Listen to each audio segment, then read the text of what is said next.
Тек кеттік. Запись кетті. Ей, жүрсеш. Жүріп жатыр ма? Жүріп жатыр, все. Так, сендердің группалар номерлерін қалай дедіңдер? 933. Мына жауап салайық. Бүйтіп бастайық, давайте. Сохранить. 933-1 дейік. Тире 1.1 дейік. Бірде бір дейік. Бірінші аптаның бірінші күні. Стрингті білесіңдер ғой? Строка. Просто C++-те қалай жазады, тез үйренеміз. Болса мен. Namespaces'ті. Строкамен жұмыс істеу үшін обязательно библиотеканы қосу керек. Иногда кейбір жерлерде библиотеканы қоспасаңдар істеп кетеді, но басқа средада онлайн істесеңдер бір жерде қосылмай қалуы мүмкін ол. По умолчанию. Сол үшін всегда страховаться қосып отырыңдар. Return 0, да? Осы апта больше қайталау ғой? Больше так. Оңай тақырыптар. Так, стрингмен жұмыс істеу үшін просто string деп бастайсыңдар, иә? String s тең дейсіңдер да, как Java-да, тура. Обязательно екі кавычка болу керек, потому что C++-те Java-да бір кавычка деген ол тек қана символ үшін арналған. Екі кавычка деген ол строка үшін арналған, иә? Строка деген ол бір сөз болуы мүмкін, немесе сөйлем болуы мүмкін. Пожалуйста. И cout десеңдер, s десеңдер, сол строка шығады. Ничего сложного, да? Пока. Аштыңдар. Все, hello world from me. Окей. Дальше. Строканы неден қабылдауға болады? Давайте бүйтіп көріне ма? Нормально ғой? Андай сисін да біраз. Аны бүйтіп астыға жіберейік. Мен әжде өзіме не жазып қойған? Немен мұт кетпес үшін, но понятно. Андай нәрсе бар. String s1 тең hello дейсіңдер да. Сон string s2 тең s1 десеңдер. Сон s1 hello-ға тең, а s2 s1-ға тең деген секілді. Сон егер мен s1-ді өзгертсем, hello емес, by деп өзгерсем, и s2-ны көрсетсем не болады? Hello болады, өйткені. Просто кейбір языктарда разный етеді. Hello болады неге? Өйткені ол по сути мына жерге s1 деп жазғанда тоже бүйтіп как будто hello бергендей болдық та. Понимаете? Ол скопировал с него. S2-ға S1-дің мәні скопировалась. Бірақ S1 мен S2 разный памятьта жатыр. Екеуі де hello, екеуі екі памятьта жатыр. Екі басқа жерде жатыр да памятьта ше. И сен біреуін өзгертсең, екіншісіне әсер болмайды. Дұрыс па? Өйткені былай копируется. Окей. Так, дальше. Үстіге жаза берейінші мен лучше, былай. Кете берсін. Так, мынандай нәрсе бар. Синмен жұмыс істегенді. Мысалы, string str дейік. Sin str дейік. И cout str дейік.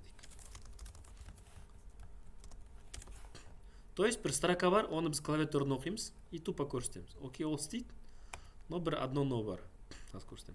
Мысалы, hello десең, ол жазады, окей, дұрыс бар. Бейте сақ, cout. Сен енгіздің деп еш, что понятно было. Сен енгізген осылай жазсақ. Дұрыс па? Сөзін етсең, окей. Бейтсең, сен енгіздің hello дейді, дұрыс па? Понятно, е? Но, мынаның бір минусы бар, синмен просто қабылдаған. Если мысалы сен сөйлем енгізсең, пробелдармен сөйлем енгізсең, ол тек қана до первого пробела ғана алады, тек қана осыны ғана алып үлгереді. Оғасындар ма? Қараңдар. Сен енгіздің hello дейді да. До пробела ғана оқыды. Неге? Өйткені мынандай вариант до пробела или до enter оқиды. До enter понятно ол? Каждый enterға дейін бәрі оқиды, но мынау пробелге дейін оқиды еще. Пробелді көрсе сразу тоқтап қалып ары қарай оқымай қалады. Оғасындар ма? Сонда бір ғана сөз жазылып қалды, бірінші сөз. Мынандай болмас үшін, мынаны копировать етіп алайық. Бір сөз ғана енгізу керек болса, мына вариант идеально. А если сөйлем енгізу керек болса, мынандай вариант бар. Пробелдармен кәдімгідей сөйлем керек болса. Мынаның орнына бүйтіп жазасыңдар. GetLine деген специальный функция бар. Ол уже тоже C++-ның өзі функциясы дайын. GetLine деген. Синнан алған затты str-ға жаз деп айтасың. Екі не бересің, екі параметр бересің. Синнан оқып str-ға жаз деген сөз. GetLine. GetLine деген возьми линию, я? Линию деген сөз. Бүкіл линияны алады. Пробелдарды қоса алады. тек қана enterді басқанда ғана өшеді. Жаңағы пробелді көргенде өшіп қалды ғой, оқымай қалды қарай. Мынау до enter оқиды, enterға ғана өшеді. Пробелдармен қоса алады сонда. Мысалы бүйтсең полностью алады, көрдің ме? Тек қана мына жерде enterді басқанда ғана тоқтады, а так пробелдардың бәрін оқыды. Дұрыс па? Getline деген. Getline string емес, ол общий бір библиотекада жатыр. Общий қосылады. Окей? Стрингта жатқан библиотека бар, қазір айтамын. Стрингта жатқан ол басқалай болады. Понятно, да, народ? Мынау сөзге можно, мынау в общем бәріне можно. Сөйлемге де, сөзге де. Getline. Так, что еще? Мынандай нәрсе бар. Мына жерде біраз мод кетпеу үшін. Мынандай нәрсе бар. Бір string бар дейік, s1 тең дейік, жаңағыдай сәлем дейік. И бір string s2 дейік, тең s1 плюс пробел әлем деуге болады, да, мысалы. Мына жерде, то есть плюс не істейді? Екі строканы қосу несінде ғой, соединение строк, екеуін қосады да. Сонда s2 тең, по сути, сәлем плюс әлем деп беріп тұрмыз да. Можно былай берсоға сәлем болып қалады онда, е? Всегда или сен былай бересің, как строканың бір несі ретінде, объекті ретінде былай бересің, атын бересің. Или сен былай строка қып бересің. Разница жоқ. Что сен былай бердің. Или строканың атын бересің, или кавычках строка бересің сразу. Окей? Екеуі бір нәрсе означает. Сен былай бергенің, по сути, компиляциядан кейін мынаған ауысады да. Мынаған ауысады былай. Компиляциядан кейін, по сути, окей? Сонда S2-ны көрсетсек, сәлем әлем болу керек, сәлем әлем болды, окей? Или мына теманы былай жасауға болады. Мынаны ұқтыңдар ма? Тез емес па, нормально ма? Плюс деген екінен қосу, соединение. Или мынандайды былай жасауға болады, мысалы. String s1 тең, мысалы, сәлем дедіңдер. Сәлем дедіңдер. И string, бүйтуге болады. S1 плюс равно деген оператор бар. Бізде де болып еді ғой, неде? Сандарды қосқанда, помните? Бір көрші салайын, все равно напомню, может кто не знает. Int x равно 5 дейсіңдер да, x плюс равно 5 десеңдер, x 10 болып қалады, помните? Плюс равно деген одно и то же, что вот так написать. X тең x плюс 5 деген секілді. Типа былай жазуға болады, сендер білмедіңдер ма? Бәрі, есть кто не знает? Былай жазуға болады, немесе былай жазуға болады, екеуі одно и то же, плюс равно деген. Сонда мысалы былай жазсаңдар не болады? X тең x плюс 5, x бізде қазір 5 қой. 5-ке 5 қосылады, 10 болады да, 10 x-қа қайттан жазады, дұрыс па? Соны x-ің 10 болып кетеді. Білмейтіндер бар ма не? Қой, шошытпаңдар. Дұрыс па? И былай жазсаң тура сол болады, былай жазсаң да сол болады. X плюс равно 5 сең тура сол болады. Тоже он шығады. А если строкаға қатысты болса, мынау строкаға. Жаңағыдай. String s1 тең сәлем дейсіңдер да. Бүйтіп болады. S1 плюс равно әлем деуге болады да. Мына жерін әдейі пробел қалдырып отырмын каждый раз. А то екеуі пробелға нетпесе жабысып қалады. И cout s1 деймін. Дұрыс па? Запуск. Анау санның үстіне қосса, жаңа 5-дің үстіне 5 қосса. Мынау строканың аяғына строка қосады. Дұрыс па? Соғын жазында отыр. Алло? Да. Алейкум салам. Тез айта аласыз ба мен не жұмыстамын? Кім бұл?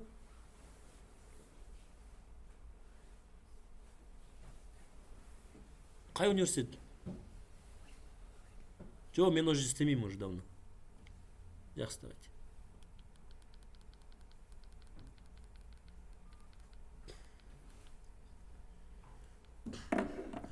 Ұқтыңдар ма? Сөйлем, сөздің аяғына қосады, сәлем әлем. Сонда плюс деп те қосуға болады, плюс равно деп. Мен кодты жіберем емес, жоқ, қорықпаңдар. Видеоны жіберем, кодты жіберем. Папарацци керек емес. Бүйтіп. Шаштың арасынан бүйтіп. No папарацци. Так. Не бар тағы? Енді давайте функцияның методтарына кірейік. Примерно в общем осы ғой бәрі. Функцияның методтарын, по идее, мен сендерге на ссылка берем. Или былай Googleға кіресіңдер да, сразу смотрите. Мына кітапты да жіберем есептермен. Подключение дейік. Ибай, әлі кірген жоқ па, войти. успешно. Так, Google'ға кіреміз да. String C++ string десеңдер болды. Былай жазсаңдар. String C++ десеңдер сразу мына жерге не көптер ғой, нелер көп. Қайда кеткен ғой, бүйтіп қалған ба? Ойбай, давай бүйтейік онда. C++ string дейді ба? Может, разница есть? Нету, да? Бар екен, міне. C++com деген шығады. Осында бүкіл библиотекалар, бүкіл функциялар осында. Мысалы, бүйтіп жазуға өтсеңдер, помните? Қандай библиотека өттіңдер? Мысалы, IOmanip дейсіңдер да? C++ IOmanip десеңдер, тоже мына неден көруге болады C++com-нан. Ішінде қандай функциялар бар. Мен нені көрсеткем сендер, помните? Setу біздікілер бар. Сендер set precision'да нетуге болады. Міне кіресіңдер да? Еркалман жабасыңдер да? Каждый нәрсеге можно example көруге болады, примерлер. И мына жерде не бар? Міне, бәрі IOString ішінде не бар, бәрін көрсетші, керек болса. Бізге не керек, string керек. String дей салайық, сразу, міне, C++ға кірейік. String деген библиотеканың ішінде не бар екен көрейік. Міне, конструкторлар бар, конструкторын примерно жауатын өтіндер, ол керек емес пе? Бізге керектер мынау. Вот, на методтар. Во-первых, мынаны айтайын, оператормен жұмыс істеуге болады мынандай. Оператор скобкамен, квадратный скобкамен жұмыс істеуге болады дейді. Кірсеңдер көрсетеді. Кәдімгі массив ретінде можно к нему обращаться. Мына жерге неге std деп жаза береді, сендер жазбасаңдар болады, если сендер using namespace деп жазсаңдар болады. std жазып керегіміз. Сонда string былай да беруге болады значение. Равно емес, былай скобка как конструктор ғой мынау. Мынау конструктор деп саналады. Оны объект неткенде түсіндірем. Былай массив ретінде нетуге болады. Давайте көрсетейін сендерге. Мысалы бір string бар. Тең hello дейік. S-тің 0-ші деп массив ретінде бүйтіп обращаться можно. Ол не деген сөз? S-тің 0-ші символын көрсет деген сөз ғой. По сути, строка деген массив символов қой. Символдардың массиві ғой, по сути. 0-ші деп осыны көрсетуге болады. Онда нені көрсетеді? H көрсетеді, H. Көрініп тұр ғой сендерге? H көрсетеді. Соңғы деп қалай айтамыз, сен айтпа, Данияр. Соңғы әрбі деп қалай айтамыз? -1 дейміз, е? Деп па? Жоқ, соңғы әрбі. Біз білмейміз да, мысалы, сен даже білмейсің, қандай син деп бір сөз енгіздік. И соңғы әрбін көрсету керек. Бірінші әрбі, соңғы әрбі. Мен не үйретпедім ғой сендерге. Мынандай нәрсе бар. Давайте бүйтейік. Cout S-ті көрсетейік бірінші. И бүйтейік. Cout. Енді келдік string-тің методтарына. String деген, по сути, класс қой.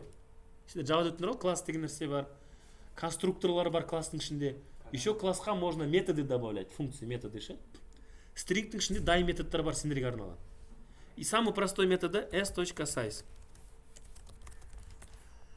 String-тің методы болған үшін біз s. деп атаймыз. Жауап өттіңдер ғой. S деген, по сути, ол строканың, это же как объект, S это объект.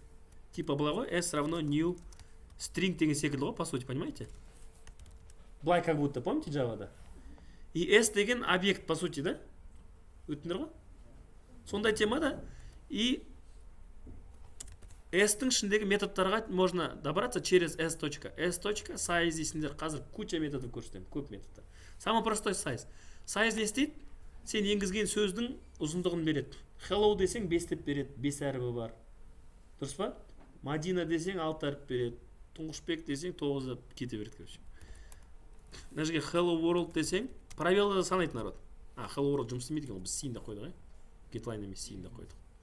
Hello десең 5 деп береді. То есть string-тің ішіндегі сөздің ұзындығын қайтарады да, просто қанша символ бар. Пробелді да санайды, понимаете, да? Пробелді бәрін санап береді. И осыны біле отырып, соңғы символын қалай көрсетеміз? Соңғы символын S жық деп.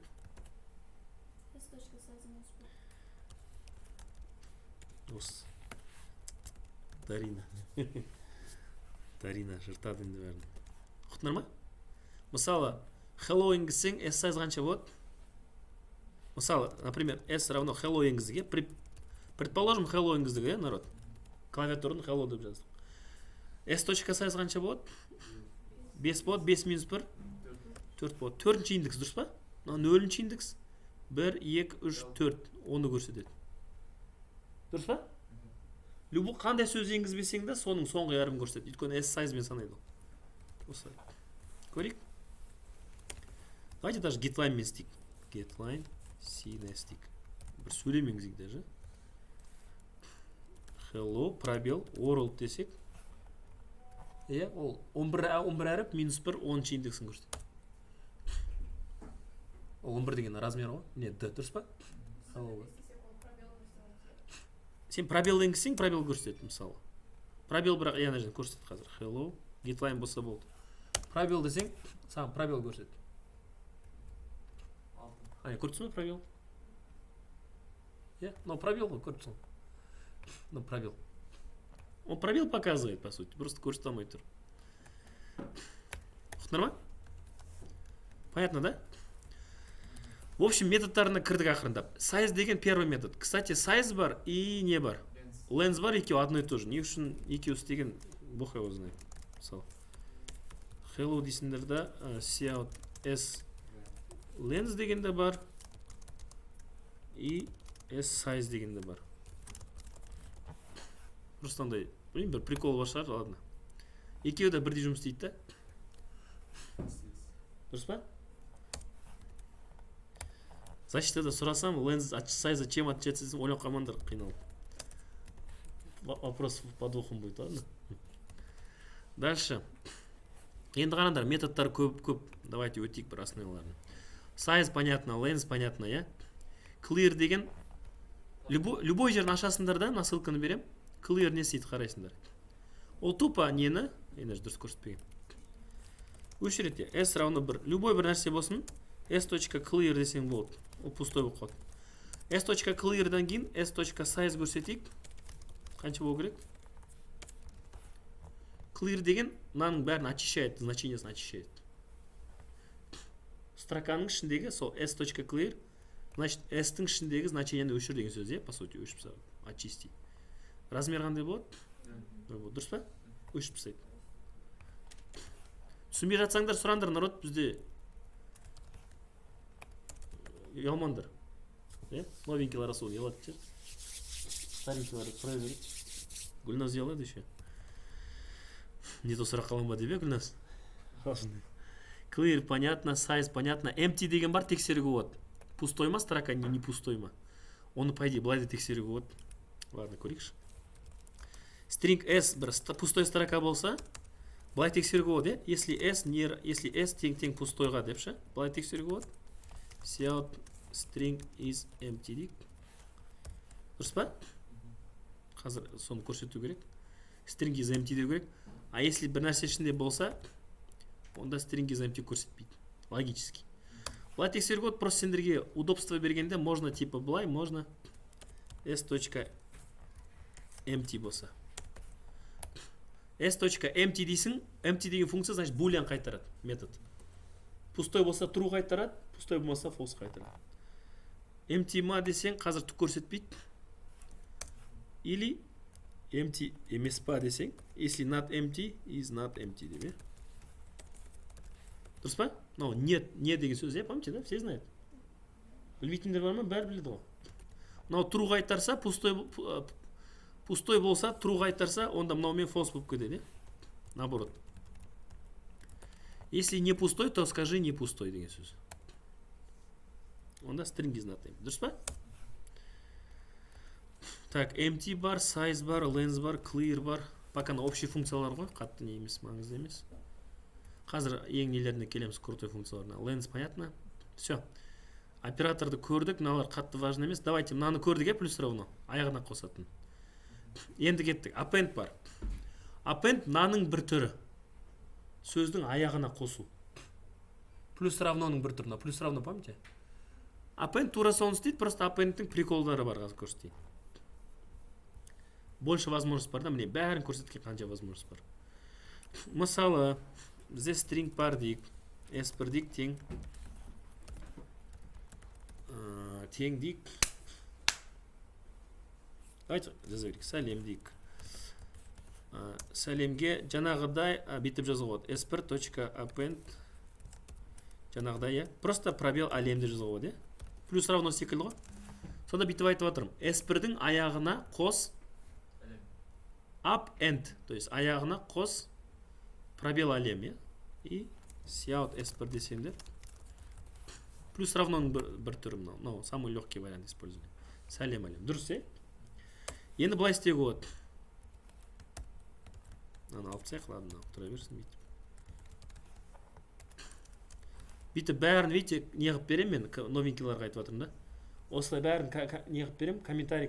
Өздерің шықып көресіңдер ғой, видеоны көріп. Бір S2 бар дейік. Битик. String S2 тең. Қалайсың әлем дедім мен деп нәрсе жаза берейік. Потом битик. Былай істеп от. S1-ге append тик. Бит жаза. Append'тің бір түр жаңа былай болды просто. Битсек бәрін қосып береді. Сәлем, қалайсың әлем бір нәрсе деп кетеді. А бізге бүйтуге болады. Әлем қай жерден басталады? 0, 1 индексына, әлемнің индексі керек маған қазір қараңдар. 0, 1, 2, 3, 4, 5, 6, 7, 8, 9-шы индекстен басталады, е? 9-шы индекстен бастап, даже 9 емес 8-ден бастайық, сөйтіп мына пробелді алып кетсін. Пробелмен и бүйтіп әлем деп жыртып алсын. 8-шы индекстен бастап 5 символ ал деймін. Неге 5 символ? Пробел и 4 осылай 5 символ алсын. 8-шы индекстен бастап 5 символын алып ал S2-ның. Мына S2-ның. 8-шы индекстен бастап 5 символ алды, S1-дің аяғына қосып берді. Сіз ұғатсыз ба? Тұрыңыз загруженный, да? Дұрыс па? И S1-ді көреміз. Көрдіңдер ма? Варианттар көп та, плюс равно тек қана қоса салып болды. А мынаумен можно какой-то кусогын қос, бәрін қос деп разные нәрсе істеу. Понятно, да? Так, мына жерде енді варианттар көп қараңдар. Міне, жаңағыдай S3-дің 6-шы мына S3-дің аяғына қос, S3-дің 6-шы индексінен бастап 3 символ қос. S3-дің аяғына қос, мына сөйлемнің 5-ші индекс не дейді, бірінші 5 буквасын ғана қос дейді. Если бір сан ғана берсең, 2 сан берсең былай қосады жаңа біз секілді. Бір сан берсең, басынан бастап 5-ақ символ қосады. Тоже көруге болады. Мына бәрін істеп көрсеңдер болады, окей? Үйде отырып, мына ссылкамен кіріп. Окей, мынаны қоя салайық. Еще мынандай нәрсе бар. Сендер, кстати, нені түсіндіріп аламын қазір, перегрузка деген нәрсе. Қазір айтамын. И мынандай нәрсе бар. String S1 тең сәлем дейік. И мынандай нәрсе бар. S1 append типа on. Бірінші сан бересіңдер де, потом бір символ бересіңдер, мысалы точка. Ол не деген сөз? Ол сәлемнің аяғына 10 точка қос. 10 рет на символды қос точка. Любой символ беруге болады, любой сан беруге болады. Короче, неше түрлі варианттар бар, бәрін көрсетіп керек емес. Окей? Окей. Енді сендерге нені түсіндірейін? Как раз видеоға. Бірінші семестрда біз мысалы өтпегенбіз, қазір бір түсіндіріп алу керек. Мынандай сұрақ пайда болды жаңа бір группада. Қалай сонда ағай дейді, стрингтің ішінде append деген функция разный жұмыс дейді. Біреу чисто стринг алады, біреу стрингпен 2 сан алады, біреу стрингпен 1 сан алады. Қалай жасалған дейді, сонда көп функция бар ма дейді стринг. Өйткені бәрі разный болып тұр ғой, е? Дұрыс па? Біреу 3 параметрмен, біреу 2 параметрмен. Оны, по идее, любой язык программирования бар, перегрузка дейді. Народ. Бір көрсетіп кетейін. Перегрузка дейді, орысша, қазақша қалай, білмеймін. Груз деген жүктеу, перегрузка деген қайта жүктеу деген секілді нәрсе. Ондай просто официальный сөз жоқ қазақша тілде. Ағылшынша керек сендерге overload деген нәрсе бар. Осын жаттап олар. Не путайте с override сендерде Java-дағы. Override деген наследованияға қатысты. Сен үстіндегі класстың методын өзінің ішінде ты наследуешься от верхнего класса. И соның методын ты хочешь у себя написать по-другому. Онда override деп жазасың, о мынау. А overload деген қазір мен түсіндіретін нәрсе. Собачка override деп жазасың. Кошка override. Біздікі overload деген не деген сөз? Мысал қараңдар, мынандай функция бар, бізде int sum, int a, int b деген. тупо бүйте салайық. Return, даже көп орын алмасыншы. Return a плюс b дей салайық. Дұрыс па? Неме ашыла береді, жауап оқымай ма? Общий жауап салшы. Народ, қараңдар, мынау просто общий теманы білу керек. И біз бүйтеміз, мысалы, int result тең sum 5 плюс 6 деген секілді. Дұрыс па істейді? Дұрыс па? Соны біреу айтады. Неге дейді, сумма деген метод функция тек қана 2 санмен жұмыс істейді. Я хочу по-разному дейді. Иногда маған 3 сан қосу керек, иногда 2 сан қосу керек дейді. Сен айтасың, окей дейсің да, онда я вот этот метод перегружу дейсің. Осы функцияны мен перегрузка істейін дейсің. Аласында тура сондай атпен создаешь, бірақ уже 3 параметрмен. Понимаешь? Return a плюс b плюс c дейсің. Дұрыс па? Сонда адамда вариант пайда болады. Адам может ресті көрсетіп алсын. Он может int, скажем там, или давай int res2 дейік равно. Мысалы уже 3 сан бере алады. Осыны перегрузка дейді. Перегрузка деген бір функцияның несколько варианты болады. 2 параметрмен, 3 параметрмен, понимаете, да? Перегрузка функции деп атайды орысша. Function overloading дейді. Біреу айтады, мынаны бәрі жұмыс істейді, енді қазір бір көрсетейін. Мен тез түсіндіріп жатырмын, білмеймін просто. Енді андай понятный тақырыптарда екеуі де жұмыс істейді, екеуі де жұмыс істейді, 11-18 дейді. Біреу айтады, а чё у меня не тек қана бүтін сандармен жұмыс істейтін сумма дейді. Я хочу даблдармен сумма. Окей дейсің да? Уже дабл дейсің, не? Дабл қайтарады ғой 2 сумма. Екеуі де дабл болса. Дабл А, дабл Б дейсің. Дұрыс па? Return A плюс Б.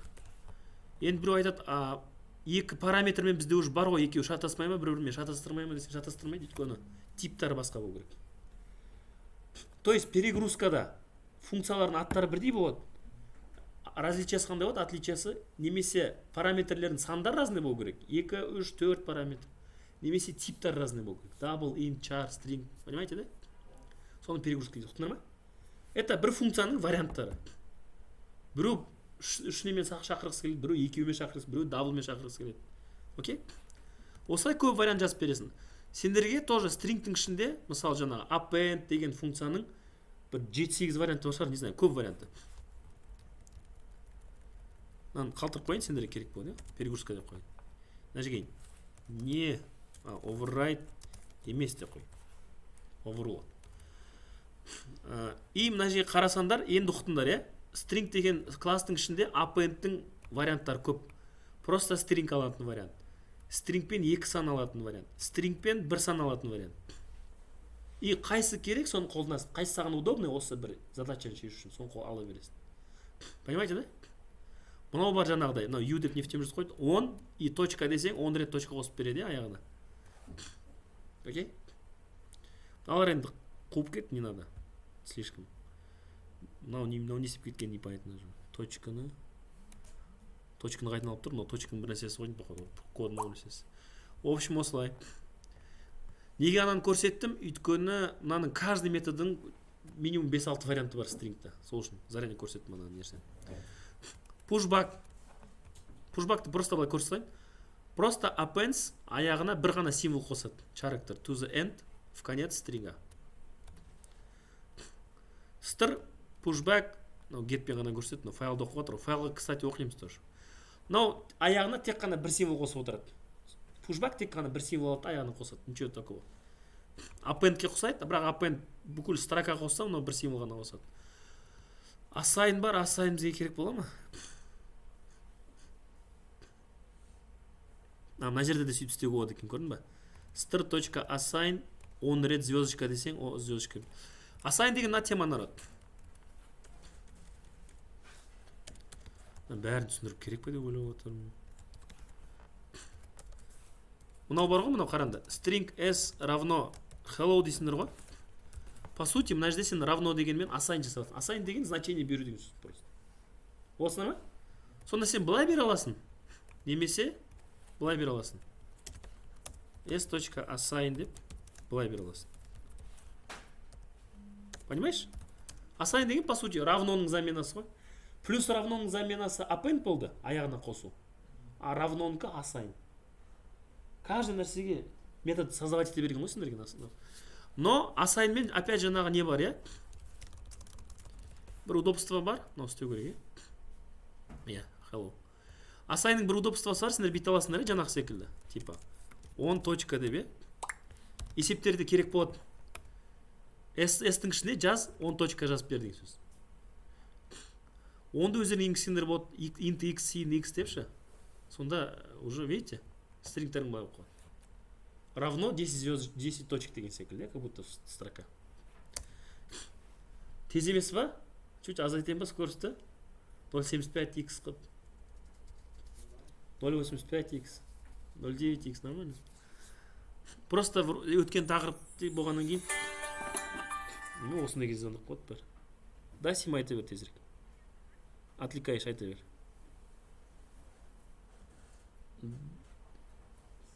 Что за эти? Кому это? Прям срочно ма? Күте тұрмай ма? А там сколько, много? А, хорошо. Давай я тебе отправлю, и сама отправишь. Давай. Сейчас, народ. Осындай кезде бәрі звондап, бәрі шошып, ау, хаус.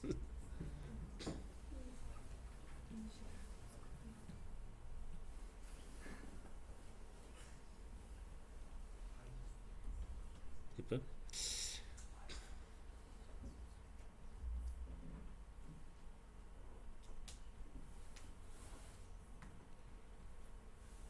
Так, понятно, да, Асайн? В общем, давайте бәрі мелочьтарын ете бермейік, өздерің қарайсыңдар, былай айта салайын. Ең керектерін ғана көрейік. Assign нетеді, insert, кстати, insert надо, erase надо, replace, ну көре салайық, просто қатты кірмейік. Swap екені ауыстырады. Swap деген оңай, оны былай көрсетейін сендерге. String s1 тең 1 десек, и string s2 тең 2 десек. Дұрыс па? s1 1, s2 2. s1 swap, опять же, функцияның методы. Ой, stringтің методы. Сол үшін или s1 swap s2 дейсіңдер, или s2 swap s1 дейсіңдер. Екеуін бір-бірімен ауыстырады. Сонда cout, бірінші s1 көрсетеміз. Пробел дейміз, s2 көрсетеміз. Сонда не көрсетеді? Но 2 болып кету керек, е? 2 1 болу керек. Дұрыс па? Ничего сложного.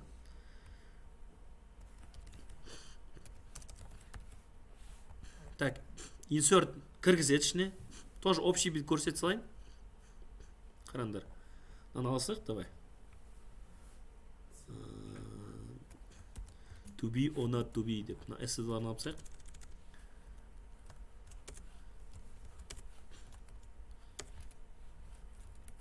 Бұлай. Бедесіңдер S3-ға точка insert дейсіңдер. Append чисто аяғына қосушы еді ғой, аяғына в конец. Append. А insert любой жеріне қоса бересіңдер. Insert деген любой жеріне салуға болады. Мысалы, S3-ға to be or not деген керек. Нау керек бізге? Нау керек емес. To be мына жерге or not деп қосу керек пробелмен. Онда бетейік. Қаншасын жиындық? 0, 1, 2, 3, 4, 5, 6-шы. Мынаның орнына қойсу керек. Мынау жылжу керек.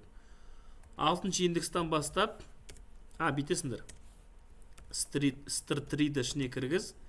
6-шы индекстан бастап, қанша, не? Дұрысын жазып отырмыз, да? Дұрыс. Бірінші индекс жазу керек екен, потом str. Давайте бүйтейік. Бірінші 6-шы индекстан бастап, str3-ді кіргізе салдайықшы, полностью былай көрейік insert. Қазір бүкіл варианттарын көрейік. Бүйтіп айтып отырмын, str-дің ішіне кіргіз 6-шы индекстан бастап, то есть мына жерден бастап. Бүкіл str3-ді кіргізе сал деп тұр. Бүкіл полностью. Сонда to be дейді да, or not to be question дейді, дұрыс па? Деу керек енді. Не, to be or not to be question дейді. Мына жерде пробел жоқ болып қапты даже. Он пробел нетеміз, ладно, не страшно. Теперь, или бүйтесіңдер, str3-дің 0-ші индексінен бастап, басынан бастап. str3-дің басынан бастап. Қанша не? To be or not деп осыны алайықшы. Қанша символ? Şu 7 символ я пробелдармен бірге. Басынан бастап 7 символын ғана ал. Бүкіл S3 емес, осындай кусогын ал деймін. S3-дің осындай кусогын алып, стырдың 6-шы индексінен бастап қой деп жатыр. Көрдіңіз бе примерно? To be or not question болып кетеді, көрдің бе? Мына қосылды, былай қосылды. И оно сдвинулось. То есть инсертпен любой жеріне қоя бересің. Басына қойғың келсе, мына 0 деп бастайсың, 6 емес. 0-шы индекстен баста деп.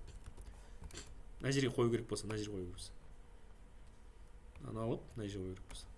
В общем, ұқтыңдар ғой инсертте, вкратце. И мына жерде варианттар бар. Мына варианттарын көрсеңдер, неше түр ана перегрузка жасалған. Дұрыс па? Бәрі примерно одно и то же. Мыналар керек жоқ народ. Begin, end деген пока керек емес. Оны уақыт келеді, түсіндірем потом. Тек қана мына варианттарды көресіңдер ғой. Ну, в общем, понятно. Осын білсеңдер жетеді. Не надо все там изучать, зубрить. Так, инсертті көрдік. Erase өшіреді. Тоже такая логика. Қараңдар. Тоже былай көрсең уже, даже жазбай қойын. Стыр бар, бір нәрсе сөз бар, иә? Стыр. Конструкторға былай беруге болады, скобкамен, или равно this is деп беруге болады, мен секілді. И сол str.erase десеңдер өшіру, иә? Стырдың ішінде өшір. Міне 10-шы индекстен бастап 8 символ өшір дейді. 10-шы индекстен бастап мына 8 символ өшіріп тастайды. Сонда былай болып қалады, көрдіңдер ме? Какой-то керек жерін өшіріп тастауға болады строка. Erase в основном өшіреді. Мыналар керек емес. Сонда мынау ғана керек сендерге пока. Replace не істейді? Не просто өшіреді, өшірген орнына еще басқа бір нәрсе қосып береді. Replace деген заменить деген сөз. Бір нәрсені өшіріп, орнына бір нәрсе қойып беру, окей? Тоже мына жерден қарайсақ, қатты кірмей қой, қатты слишком көп болып кетті функция. Типа stringтің ішінде replace, не деген сөз? Мына көрсетеді мына жерден бәрін. Мынау base'ді беріп тұр, string base'ға тең болады, мынау болып тұр, бізде қаз сөз. Потом string replace 9-шы. Вот қараңдар. 9-шы индекстен бастап 5 символдың орнына мына сөзді қойыңдар дейді, str 2-ны мынаны қойыңдар дейді. An example. Вот қараңдар. 9-шы индекстен бастап, мына жерден бастап, примерно. Міне 9-шы индекс қой. Мына жерден бастап 5 символды өшіріп тастады. Міне 5 символды өшіріп тастады. 9-шы индекстен бастап 5 символды өшіріп, орнына мынаны қой деп тұр. Көрдіңдер ме? Мынаны өшіреді да, орнына an example қояды. Мені an example. Короче, как могут қуып жатыр да, неше түр істейді. Варианттар көп, ұқтыңдар ма? Оның бәрін нетіп, примерно ұқтыңдар ғой? Мына жерде четко көрсетеді не болып жатқан. Тоже неше түр варианттармен көресіңдер ғой. На ссылкамен пользуйтесь, стрингпен неткенде, пожалуйста. Мен просто общий сұраймын сұрасам. Sub көріңдер, replace көріңдер. Сестрлар керек емес, copy не надо. Вот find'тер керек болды. Осы find'терден substr. Бір дема болайықшы. Бір тема бастанда сөйлеп, бір 5 минут сөйлесіп бар. Теория бітпейтін болып кетті ғой. Есептер мынасы. String, по идее, бізге андай не емес, прям тақырып ретінде керек емес, просто басқа жерлерде көп қолданамыз да. Сол үшін бізге білу керек. Ертең класс өтеміз, классы да білу керек. Әңгіме басташы, 5 минут әңгіме. Посчитай 5 минут. Әңгіме бастайды. Данияр, давай, ты же любишь әңгіме. Данияр да маған басқа группадан келген. Просто бұрыннан бері не жүрді, білемін да. Әңгіме, давай, Данияр. Жібер. Обычно сұрамағанда жібересің ғой, сұрағанда не жібермейсің? Девушка, давайте, бастаңыз әңгіме. Бәрі алжауызын дегіз. Январь нормально пережили. Ешкім общагада қалған жоқ па сендер? Дарина қалмадың ба? Сен тұрмайсың ба общагада? Общагада ешкім қалған жоқ па январьда? Күшті болды ма общага? Дұрыс болды ма? Сайнамен жүрген жоқ ешкім? Жүрді ма Сайнамен? Просто адамдар кетіп барысқан шығар қыдырып. Бізде немен жүрді? Мен Арбатта тұрам ғой, сумның алдында. Сол сумды шақты емес па? Жүгіріп барып сумның алдында тұрам, вообще не в тему. Что вы делаете, народ? Қазір чуть отлично надо, лапарел болды да, көп та теория. Есептерге жете алмай отырмыз. Әңгіме айтсаңдаршы, видеоға түссін біраз. Дарина, как ты зашла все-таки в группу? Күттің ба? Атын айтып отырмайды? Сен кірсе өзі тоже. Прям теория мықты біледі екенсің, кірмейсің. И чё? Осылай жүріп отырамын, видеоны қарап отырасың. Осындай бір не жасап алсай, бір кіретін. Бізде вторник и четверг, е? Четверг онлайн, е, пока? Онлайн пока 2 апта ғана ғой, е? Потом бұйырса офлайн. Ну, 2 апта. Потом офлайн бұйырса, е?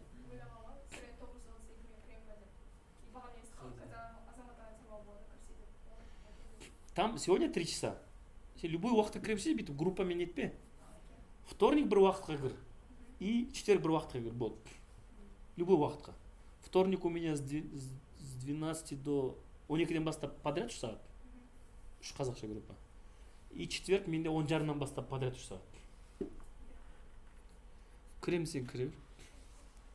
Қазір сен кімдесің? Ақбаян апайдасың ба? Тоже жақсы үйретеді ол.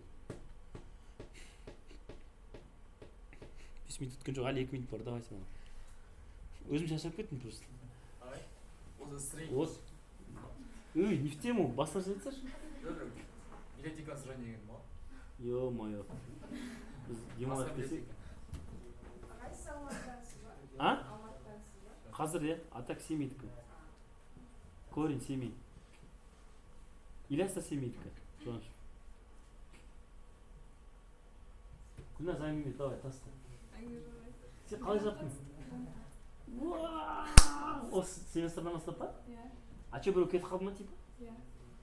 Кімдер кетіп қалды ғой? Диас кетті. Тағы біреу кетті дендер жана? Берік кетті, е? Ана, кім кетіп қалды ғой? Қыз. Асемай. Онка грант еді ғой? А платный ма? Ну, Диас грант. А, Диас-то платный ма? А нет, Диас грант. А Диас не помните? Ос группада. Кетіп қалды, не грант па? Айтыр босады ғой, в общем. Сен қалай түстің? Басқа ешкім болмады, мақтап жетпей ме? Не в тему түсіп қалсың. Сен менен 80 алдың ба, 90 алдың ба? 70. Ты дейсіз, я не помню. Дарина жыртты зат, е, Дарина. Басқа универдер әлі өтпеген ба осындай C++, Java деген. Олар енді бастады. Жоқ, кім оларын атылған? Муит, наверное, бастады. Енді бастады. Жоқ, Муитта последний 2 жыл мынандай тема отыр да. Бастағанда онлайн болып кетуі мүмкін да, и қорқады да олар, онлайн бастаса программирование онлайн түсінбей қалады деп. И всегда бірінші семестрға программирование қоймайтын. Екінші семестр қоятын андай.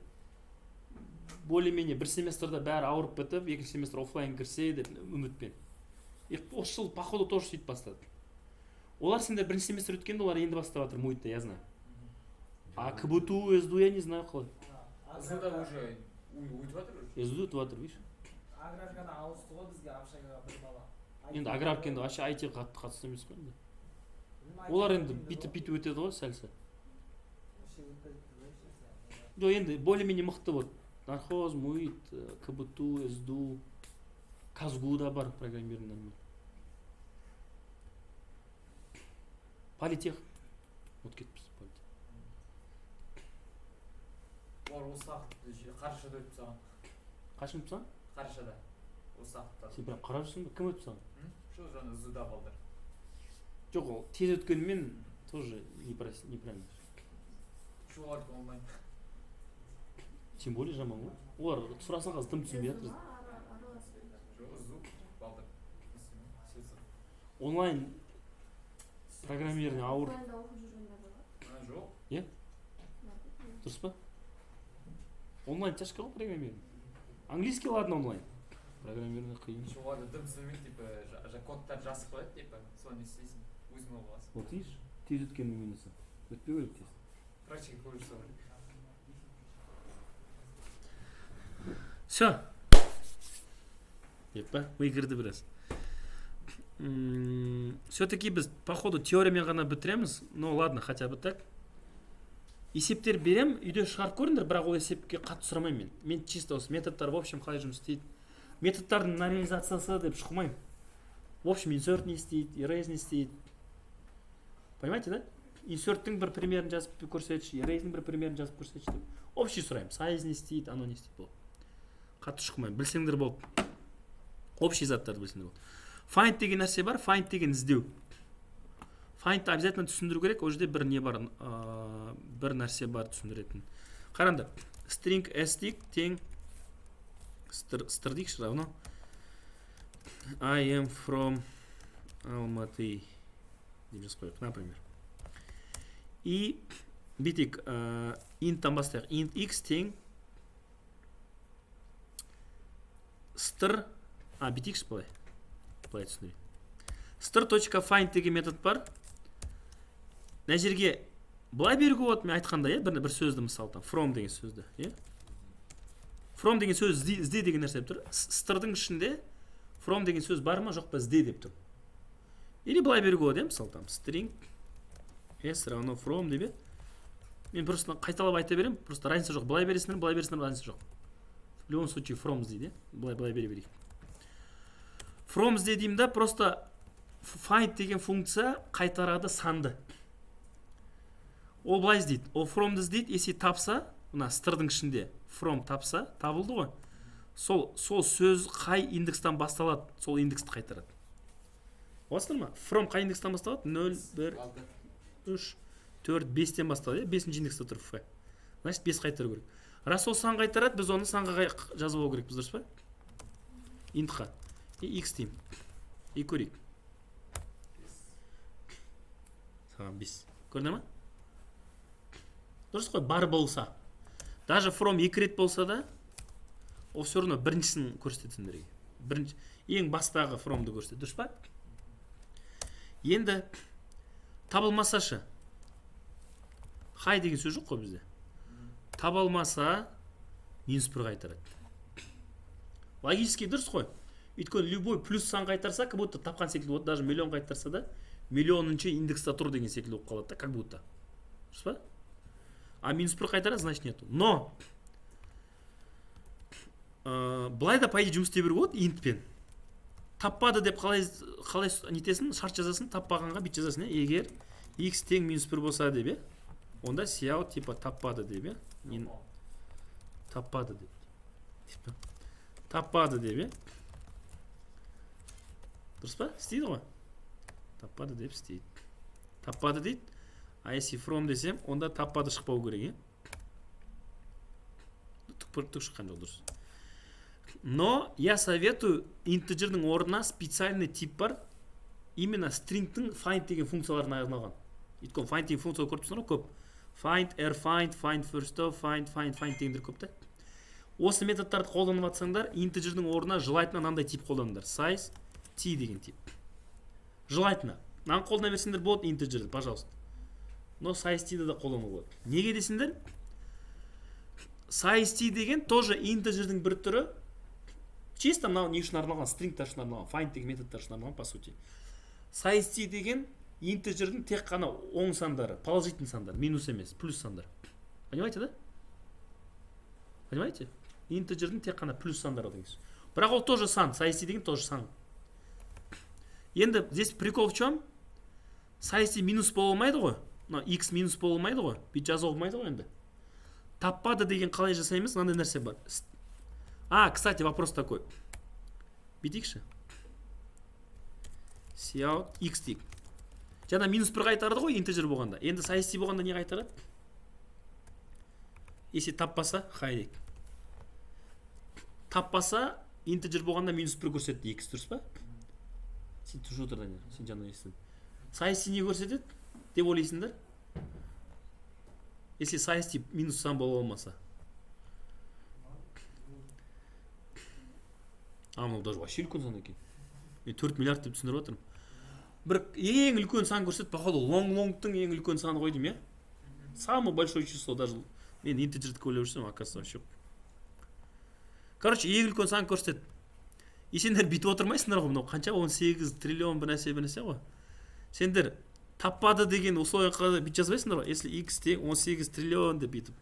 Қанша еді деп жаңа іздедім. Отырмайсыңдар ғой. Сол үшін андай нәрсе жасап берді. Если x тең string двоеточие npost деген нәрсе бар. String деген класстың ішінде, мына сендер класс объект Javaдан білесіңдер ғой. String деген класстың ішінде npost деген переменный бар. Сол переменныйдың мәні как раз жаңа 18 миллиард, 3 миллиард нәрсе ғой. Сан. Осы ма? Сол санды запоминать ете бермес үшін сендерге мынандай жасап берді. Сонда егер x string npostқа тең болып қалса, значит cout табылмады, понимаете? Таппады дейді. Дұрыс па? Окей? Қарайық. Таппады. IC болса, там скажем, Алматы дей салайық, например, то тапты. Ну, түк жазбайды, получается, түк жазбайды, тапты. То есть, по сути, я советую с IC қылып его так проверять. IC не равно десеңдер, значит тапты. Не равно болса string npostқа, любой басқа сан болса тапты. Тең болса string postқа таппады. Окей? Понятно ма?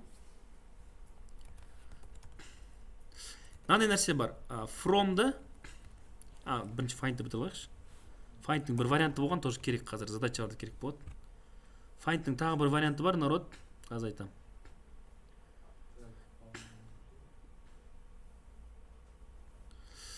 Так, replace емес, find қайда тұр мына жерде? Find, давай бітейік, find тек. Неужели екінші варианты жоқ? Вот. Но не дейді.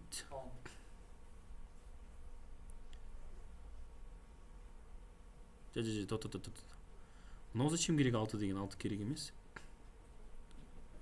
Давайте көрейік нелерін, варианттарын. Вот. Не варианттар? 4 вариант бар, кстати, былай көрсетеді. 98 C++ вариантта 4-еу бар. 11 C++-та тоже 4-еу бар. Бізде 11 ғой, не вроде. Size тип position, size, вот это не надо. Короче, мынандай вариант бар екінші, көп керек емес.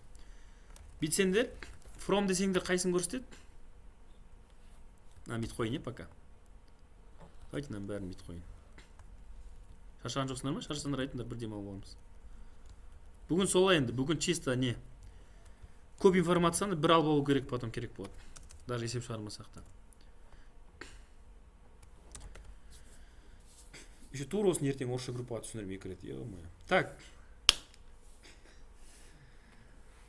Не көрсетеді? Cout x десем. На from-ды көрсетеді, ол 5 па? 6 ма білесе? 0, 1, 2, 5 көрсетеді, е? Бір тексер алайық. 5 көрсетеді. Енді андай тема бар. Мен бүйтіп айтсамшы. Екінші from деген сөздің индексі керек. Бірінші емес, екінші. Бар болса. Жоқ болуы мүмкін, бар мүмкін. Екінші сөз, екі рет қайталанса, екінші рет қайталанған жердің индексі керек десем естисіңдер. Мынандай вариант бар. Опять же, перегрузка. Find-дің бір түрі мынау, тек қана string бересің. Екінші түрі, скажем, тоже давайте size t x2 деге. X наған керек болды ғой, біріншісіне. x2 дейікті. Stir.find, тоже from іздеп атсыңдар, тоже from. Бірақ запятая. X плюс бірінші индекстан бастап іздейсіңдер. X деген не болды? Жаңа X деген бірінші from, мынау индекс қой, е? Мына жерде айтасың, X плюс 1-ден бастап іздейсің. То есть мына R-дан бастап іздейдім from-ды. Сонда rom ол from емес қой, rom деген. Ол алады да, мынау from емес дейді, ары қарай іздейді да, мына жерден табады уже, понимаете? Откуда начинай ищи? Қай жерден бастап ізде деп айтуға болады. Айтпасаң, былай айтсаң, ол 0-ден бастап іздейді. Басынан бастап. Айтсаң, осы жерден бастап іздейді. Олсыр ма? Обязательно плюс 1. X деп қаққасаңдар, қайттан бірінші from-ды береді. Өйткені сен 5-тен бастап қайттан сол from тауып берді жатсың. Дұрыс па? И мынау уже x2. И бітесіңдер, егер x2 тең емес болса string npostқа, онда cout found at position деп x2 да? Дұрыс па?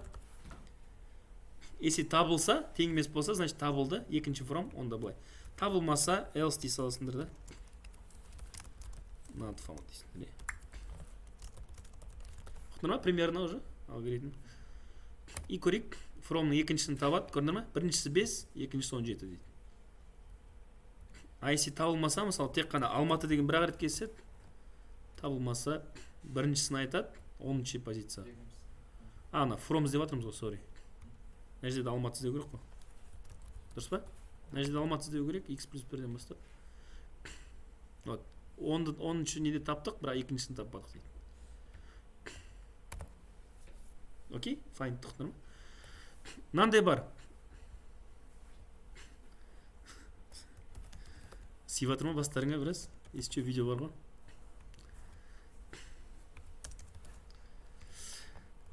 Или былай істеуге болады, народ. Тура сол тема, последний фромды табу үшін, последний фромды табу үшін. Даже 2 рет емес, 5 рет кездесуі мүмкін да фром. Соңғыны тап десе rfind деген бар. R деген всегда аяғынан іздейді. Тура сол find, бірақ аяғынан іздейді. Соңынан бастап іздейді, ладно? Все, мынаны көрсетесіңдер. Ол сразу 17-ні көрсетеді, народ. Аяғынан іздейді. Окей? И мынаны логически ойласаңдар, уже келесі аяғынан бастап екіншісін тап десе, уже x минус 1 деп іздейсіңдер, rfind. Табылған жерінің x-ның минус 1 деп, мына жерден бастап іздейсіңдер артқа. Окей, екінші фром табу керек болса. Миларыңды біраз массаж етіп алыңдар. Оғып отырмын.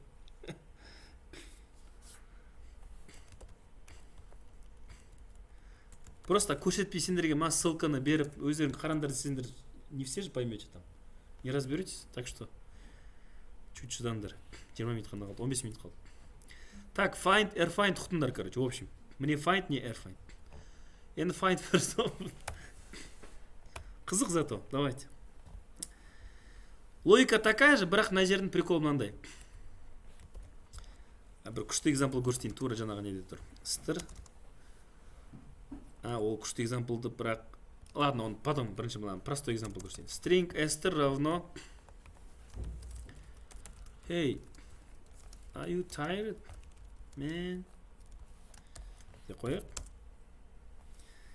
Қалжындаймын. Мына жерде тоже size, потому что тоже іздеу ғой. Size x равно str.find first of tick. Not of емес, of tick. Find first of. И мынаның темасы вообще басқа. Былай берем мысал. A, O, U, E, I, Y дейік. Қазы қоғасындар почему? Мынандай сөз вообще жоқ мына жерде. И сяут x дейік. Мынау қалай іздейді? Мынау find first of, find last of дегендер жаңағы секілді find қып іздемейді. Бір сөз іздемейді олар. Мынау мына әріптердің хотя бы қайсы кездеседі деп іздейді. Первым кездеседі. Найди первый кездескен осы әріптердің любой біреуін деген сөз. Мен специально глас не жазып қойдым ана. Ашық дыбыстар жазып қойдым, не гласныйлар. Y білмеймін, бірақ Y ашық емес қой. Бүйтсі. Осы ашық дыбыстардың ең біріншісі қайсы тұр? Мынау тұр, значит, соның индексін қайтарып береді. Мынау целиком сөз іздемейді, осы ішіндегі әр букваны отдельно іздейді. Понимаете, да? Понимаете? Не понимаете? Сонда x неме қайтарады? Ретерн қайтарады ма? Бір қайтарады, өйткені мынау e табылды ғой сразу e. Мына e бар ғой мына ішінде. e табылды. Соның индексін қайтарады, бір қайтарады, дұрыс па? Дұрыс па? Мына функциялар неге удобно, қашан удобно? Сендерге айту мүмкін. Мына сөйлеміңде вообще цифра бар ма, жоқ па дейді сөйлеміңде. Оны қалай іздейсің? Бәрін бүйтіп жазып бересің. Осының хотя біреу болса, значит бар. Дұрыс па? Тоже бүйтіп істейсіңдер там. String nPost болмаса, значит бар цифра деп. Или былай айту мүмкін. Гласныйлар бар ма десе бүйтіп бересің, е? Гласныйлар бар ма десе. Дұрыс па? Если гласный в предложении десе, былай бересің. Егер x тең болса string nPostға, то не дейміз? Сият төтір. Тең емес болса, бар, значит, тең емес болса, бар, дұрыс па?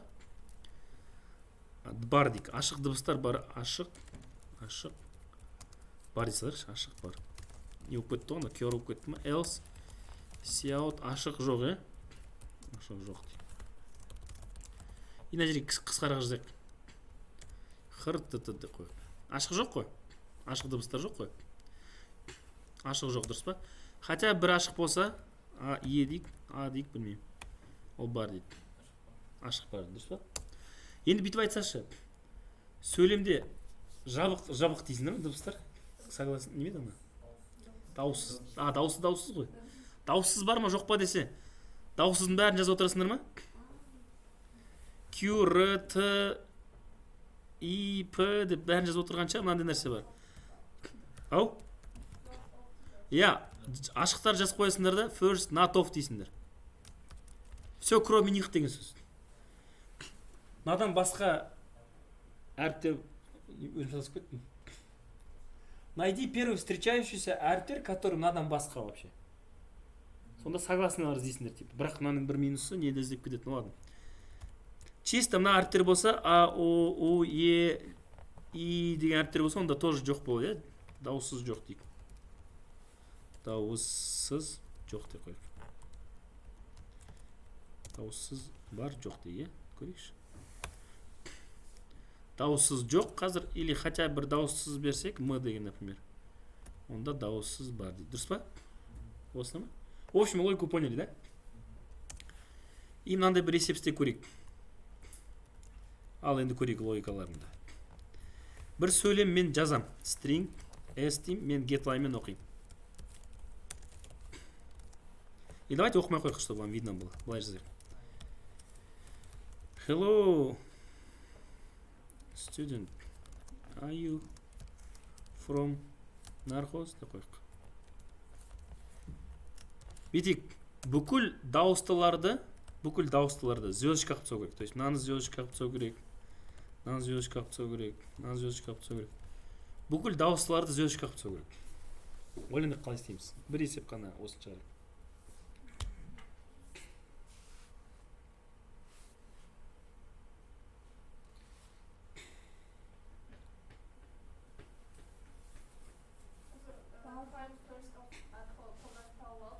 Давай. Replace болады, или да, былай десе болады, типа S там, и ты тең звездочка деп салуға болады. Бір буквамен ғана істейміз ғой, бір буквадан. Осылай істей беруге болады, как біз, иә? Сонда бір әріптің орнына звездочка тұрып болады. Единственный, бәрін заменять ету керек. Мына жерде қиын жері бүкіл дауыстыларды звездочка қылып тастау керек. Значит, бізге не керек? Цикл керек. Өйткені көп рет істеу керек, оны көбірек іздеу керек. Цикл қандай дейміз? For дейміз ба, while дейміз ба? For мен істейік па? While мен удобно ма? Давай. Int I тең 0, I до скольки? S сайызға дейін ба? Ал көрейік, давай. Давай, қыздар. Новенький, жыртыңдар. Десіңіз? Күлмен жыртыңдар, а? Find дейді. Бір жігіт айтты отыр, жай жазайық. Жаңа дауыстылар ма? Find first of па? Find емес, find first of қой. Бір-бірден іздейміз ғой, буквалар. Find first of A, U, O, E, I. Мына жерге не жазайық па? Size T, X дейік. Давайте N қолындайықшы, N удобно болады. Содан кейін?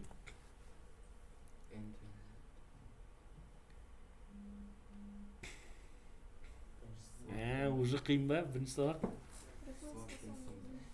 Жоқ, replace емес проблема. Мен жаңаға равно дей салам. Мысалы, қара, былай қой. N-ді тапса, қара, бітем. Егер N... N-пост болмаса, значит, табылды ғой. Значит, мына индекста ашық дыбыс тұр, дауысты дыбыс тұр. Онда мен не деймін? S-тің со жерде тұрған нені сөзішке қылыпса деймін, дұрыс па? Дұрыс па? Дұрыс қой? Если мына жерде табылса, осы позицияда, индекста мыналардың біреу болса, соның орнына звездочка жазам. Дұрыс па? Көрейік болсын? О, біреу ғана, иә. Біз бірақ, видите, көп қайталап отырмыз, мына жерде қанша буква бар? 30-40 буква бар, 30-40 рет қайталап отырмыз осыны.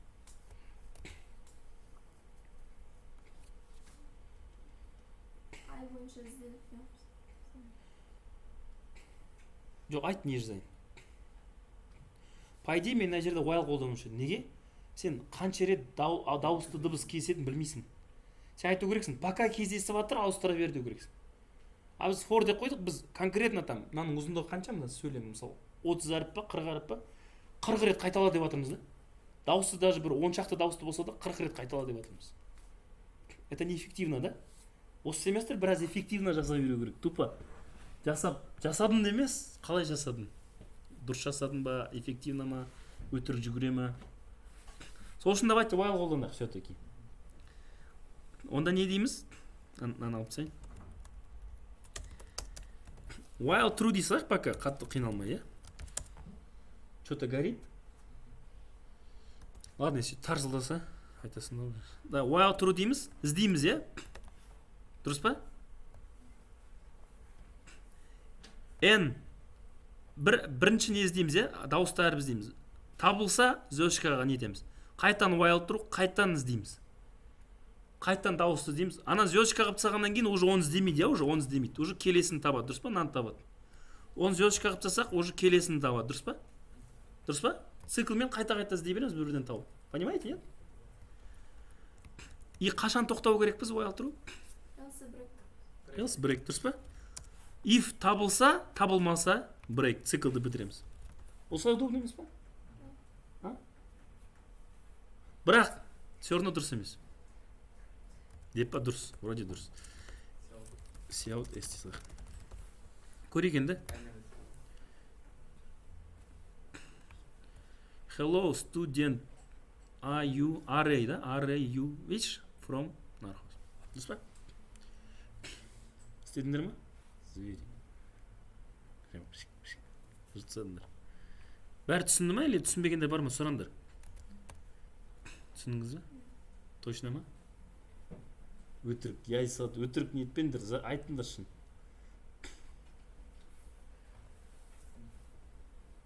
Точно. Мен просто новинкаларды білмеймін да, өзімдікілерін білем, өтірік айтып тұрса. Сендер жігіттер атта, түсіндір ма? Ты можешь не пытаться. Түсіндің ма точно? Сендер? Айт, сұрашы, сен түсінген жоқсың, сұрашы. Сколько раз надо посмотреть, чтобы понять? Хорошо. 10 сағат отырасың онда? Хорошо. Жоқ, қазір конкретно бір жер түсінбесең сұрап алсыңдаршы деген ма? Пока я здесь. Видеода біреу шықпай қойды, басын шығар. Где вам непонятно? В общем, былай ғой, қайта-қайта іздей береміз гласныйды. Тапсақ, звездочка қылып саламыз. На методтың приколы ол именно бірінші кездескен гласный іздейді. Ең бірінші тұрған гласный іздейді. О бірінші гласныйды табады, осының ішінен бірінші гласныйны тауып береді бізге. Бір деп береді индексті, бір деп. Біз айтамыз, мынау табылса, онда сол бірінші тұрған букваны, әріпті чарды, звездочка қылып тастайды дейміз. Ол звездочка қылып тастайды. Звездочка қылып тастағаннан кейін қайтан келеді ғой, мынау цикл, қайтан келеді да, қайтан кіріп, қайтан іздейді ғой. Уже мынаны іздемейді, неге? Біз именно осының ішіндегі любой біреуін іздеп отырмыз, осы набордың біреуін ізде дейміз. Ол уже мынаны өтіп кетеді да, мынаны табады. 5-ті қайтарып, 4-ті қайтарып береді, индекс 4. Окей дейміз да, табылса 4-ті звездочка қылып тастайды дейміз.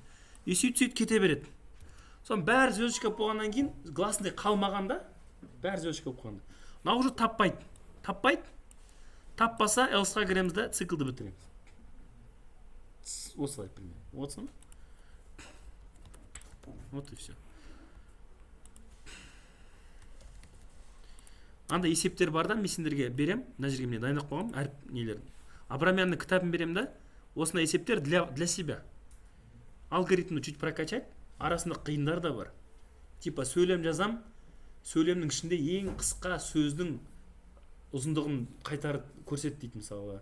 Или ең ұзын, или сөздер қайталана ма деген қиын есептер бар, бірақ для себя попробуйте. Так, все, в общем, ұқтыңдар ғой, қараңдар, давайте не қалды. Find first of ең бірінші әріп, ана әріптердің ішіндегі ең бірінші кездесетін іздейді. Last of аяғынан іздейді просто. Тура сол, бірақ с конца іздейді. Мынау все кроме этих букв іздейді. Найди все кроме этих, а? Жоқ, сен жазған заттардың содан басқа бәрін іздейді. Но с этим надо быть осторожным. Ол точка, решетка, бәрін іздеп кетуі мүмкін. Вот в чем прикол. Потому что все кроме этих деген ол бүкіл символдар ғой. Last not of деген тура сол, бірақ аяғынан іздейді. С конца іздейді, былай алдыға жүгіреді. Субстр деген ол субстр деп. Қазір крик тоже. Compare, кстати, тоже. Болды, давайте субстр былай көрсете салайын. ол подстрока деген сөз. Строканың бір бөлігі, ну, кусок строки. Мысалы бізде мынандай строка бар, str равно we think in general деген бір нәрсе бар, ұзын сөйлем. И біз айтамыз, сол сөйлемнің какой-то бір кусок керек, қандай кусок? Үшінші индекстен бастап, міне үшінші индекс, мына жерден бастап. Үшінші индекстен бастап 5 әріп дейді. Көрдіңіз ме? Sync дейді.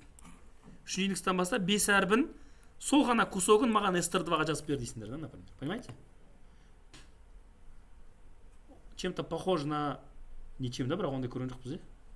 Substr деген строканың бір бөлігі деген сөз ғой. И сөйтіп бір бөлігін басқа жерге жазуға болады какой-то кусок, надо будет, иә? Тоже нелер бар вроде. Мынау уже finds деп отыр да, позицияны табады да. Сол позицияны, ол керек емес, ол керек. Мынау керек, самый главный, жетеді осы сендерге. И compare'ды айтайын. Compare сравнивать, салыстыру деген сөз compare. Просто строкалар қалай салыстырылады, былай салыстырады. Давайте оны көрсете салайын. Қараңдар. Hi дейін да. Hello дейсің ба? Да, дұрыс, hello дейін. И битик cout тик или битик compare по идее compare сан қайтарады. Find секілді compare сан қайтарады. Но в чем прикол? S1 compare дейік та по-итальянски, S2 дейік. И cout x дейік. И мына жерде описаниесын қараңдар. Қазір көрсетемін. 0 болса, значит 2 строка бірдей деген сөз. 0 қайтарса compare. Мысалы, екеуі high болса, мынау 0 қайтару керек. Мына x-қа S1-ді сравни с S2-мен деп тұрмын. S1-ді салыстыр S2-мен. Бірдей болса, 0 қайтарады, дұрыс па? 0 көріп түсіндір ғой, дұрыс па? Енді, біреу үлкен болса, мысалы. Hello дейік. 0-ден кіші сан болса, минус сан болса. The value of the first check doesn't match is lower in the compare string or all compared match the compare string is shorter. Неме дейді, но той Either the value of the first check that doesn't match is lower. Короче, мен былай өзім түсіндірдім. Қуып кет, дұрыстап айтамын сен. Мына жерде или плюс сан қайтарады, или минус сан қайтарады. Бірақ екі ненің қайсы үлкен деп ойлайсыңдар? Мынау үлкен ба, или мынау үлкен ба? Как можно строки сравнить? Ол сандар емес қой, по сути. Программированиеде көп языктар былай сравнить етеді. Ұзындығын қарамай, біреу айтады, мынау үлкен дейді, айтады, ұзын болғанымен мынау сөз үлкен дейді. Нет. Сөздің ұзындығы вообще не решает здесь. Ол как сравнивать? Бірінші букваны бірінші буквамен сравнивать. Екеуін ASCII коды бірдей ма? бірдей. Окей, бірдей болса, екіншісімен сравнивать ASCII коды. Кімнің ASCII коды үлкен? I-дікі үлкен ғой. A, B, C, D, E, потом H бір нәрсе I потом тұрады. I-дің ASCII коды үлкенірек мына I-дің. I-дің ASCII коды үлкен ба, значит, на сөз считается больше. Осыны ма? Қысқа сөз вроде, но ол сөз больше саналады ана сөзден. Өйткені ұзындығымен сравнить етпейді. Каждый букваларды ASCII кодтарымен сравнить етеді.